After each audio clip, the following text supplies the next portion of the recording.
Trace Memory by Logan Archer. Interior, apartment, day. The dealer gets stuck into a bowl of cereal. The buyer sits opposite him on another couch. Although he tries to act casual about it, the buyer seems slightly on edge, glancing around at the unfamiliar surroundings, unsure of the routine. Are you good? You want something to drink? Water, juice, cereal. Holding up the ceramic bowl. Nah, I'm all right. Bit late to be having breakfast, though, isn't it? Sorry, just woke up. It's 3 o'clock in the afternoon. As you can tell, I'm not exactly a morning person. Looking out of the corner of his eye, the buyer notices the person beside him acting strangely, babbling or blurting out something random and incoherent. Don't mind my friend Tweak over there. Introducing the buyer to his friend Tweak, sitting on the couch beside him, zoning out on a VR/R headset. He's just tweaking out, is all. The buyer looks to be having second thoughts.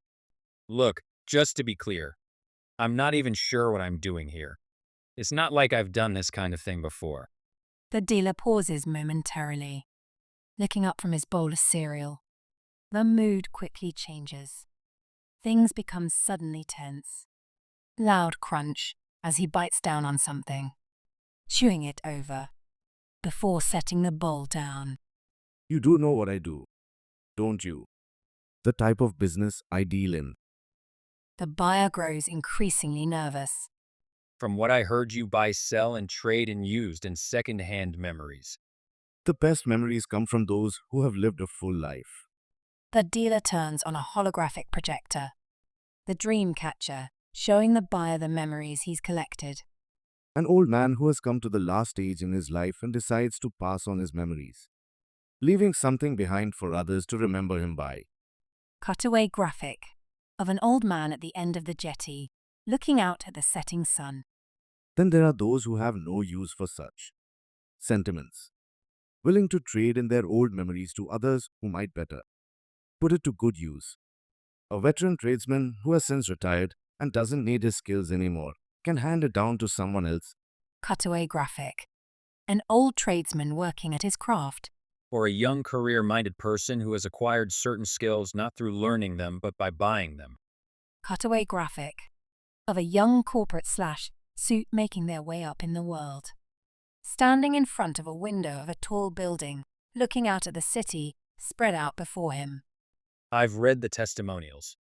Oh, so you know the risk, the side effects. Cocking his eyebrow. Is this a legal disclaimer? Does any of this look exactly legal to you? Chuckling to himself, spreading his arms, making a sweeping gesture. Before we do this, I have a few questions about privacy. Privacy, huh? What kind of privacy are we talking about here? You wanna put a skirt on. Feel like a girl. Maybe you want two girls. A little girl on girl action, huh? A mischievous gleam in his eye. The buyer seems cautious. Nothing like that. It's more about stealing someone's personal information. You know, information being a commodity and all. Why? You got anything up there worth stealing? Pausing, letting the question linger, before laughing it off.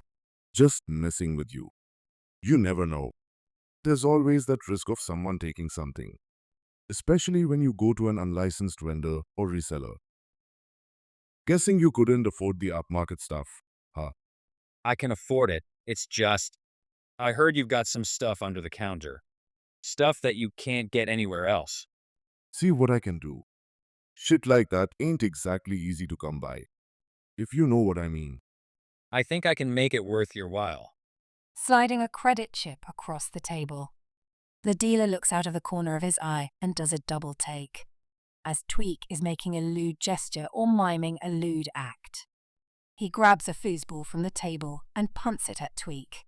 Tweak flails about, removing the headset. Hey, what the F, dude? Why did you? Before stopping short, mid-sentence, noticing the buyer for the first time. Why didn't you tell me we were having guest over? I was going to, but you looked like you were in the middle of Something. Could have said something. At least. You told me not to disturb you when you're doing. You know, whatever it is you're doing. Sharing a concerned look with the buyer. Interior. Basement, day. Let there be light. The dealer claps his hands. The lights flicker on in response. Code runs across the screens of the display monitors surrounding a chair as the system boots up. Oh, how I love the smell of burnt offerings in the morning. Is that what that is? Wrinkling his nose up. Sniffing the air. That, my friend, is the smell of scorched dreams. Neural circuits being rewired and brain synapses being singed and soldered together. The buyer has a moment of apprehension as he stops short of the chair, pulling back a little, eyes nervously darting about as he stops to think about what he is doing. I don't know. Looks pretty sketch. The dealer looks back and notices his reluctance. I know it don't look like much. And sure, I don't have no fancy certificates or degrees framed on the wall, but I know my shit. Weighing his options, the buyer remains indecisive, So, we doing this or not? gesturing for him to sit in the chair. The buyer sighs, summing up his courage. He gets into the chair. The dealer plays a holographic projector, showing him a collection of memories he has on offer. So what do you want? The whole package. Best memories that money can buy. First date. First kiss. First time. Or maybe you want to live the dream. Driving around in fast cars. Living it up in large mansions. Everybody's got a price. So what exactly are you looking for? I prefer something a little more risque. As the dealer is busy putting on a black smock and latex gloves to prep for the procedure, So you like to take risks, do you? as he grins mischievously. Should have figured. A nice uptown boy like yourself, slumming it in a place like this. The buyer sits back in the chair as the dealer puts a headset over his scalp. Make yourself comfortable, and the good doctor will be with you soon enough. Using makeshift walkie-talkies, the dealer talks to his friend Tweak behind the glass window in the monitoring booth. How we doing back there? Interior. Monitoring booth. Day. As Tweak holds a walkie-talkie, looking down at the dizzying array of buttons, switches, and dials on display. I'm not even sure what I'm looking at here. What does this button do? Interior. Basement. Day. The dealer looks at one of the display monitors next to the chair, watching as the sequence initializes. I think we're good to go. Here, bite down on this. Handing the buyer a mouthguard to bite down on. What's this for? You're gonna feel a slight pinch when Tweak here extracts your memories. What? The buyer is momentarily surprised. The dealer softly chuckles to himself. I'm just messing with you. Relax, sit back, and try to remember a time in your life when you were happy. No rush. Jacking in for the ride. The buyer is on the edge of his seat, gripping the armrest, white-knuckled and teeth clenched as they feel the rush of data flow through them. Interior. Apartment unit day.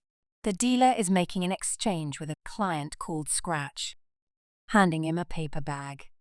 Take 2 of these and don't call me in the morning. No, seriously. I'm really not a morning person.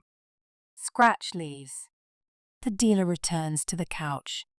Buyer 2 is sitting on the other couch, watching memories play out on the holographic projector. Is that where memories like this come from? From people like that. You really want to know where they come from. Buyer 2 pauses momentarily to think about it. A passing thought. Do you think he'll be back? People like that always come back. The dealer looks down at the holographic projector playing the memories he's collected, reflecting on times past. Selling their memories for the next fix. Stolen moments from their younger days. Trading in their past. For a life without any future. Before turning off the holographic projector, looking up at the buyer sitting across from him, giving him a wry smile. People like that always come back. And I'll always be here. Spreading his arms wide open. Not exactly discriminating, are you? I like to keep an open door policy, so long as they don't kick the door down. So I'm guessing you don't do refunds. Laughing amongst themselves, Buyer 2 wrinkles his nose and starts sniffing the air. What's that? Smell. Noticing a strange smell, Buyer 2 turns to look at the person beside them on the couch. The original buyer is sitting slouched back, zoning out on a virtual reality/augmented reality headset. Spit drooling from his mouth, babbling something incoherent. Don't mind my friend over there. He's just freaking out is all.